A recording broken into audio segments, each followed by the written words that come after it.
Shutter वर कर.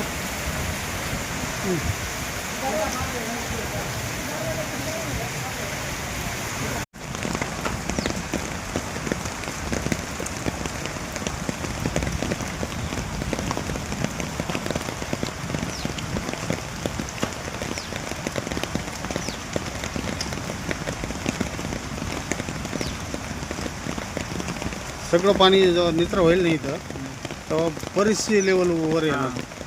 ते पलीकडून बघा किती जोरात पाणी येतं. जोरात येते. हे समजा डोंगराचं पाणी. हां, हे डोंगराचं पाणी आहे ना, हे सगळं जोरात पाणी चालू आहे तळ्यात.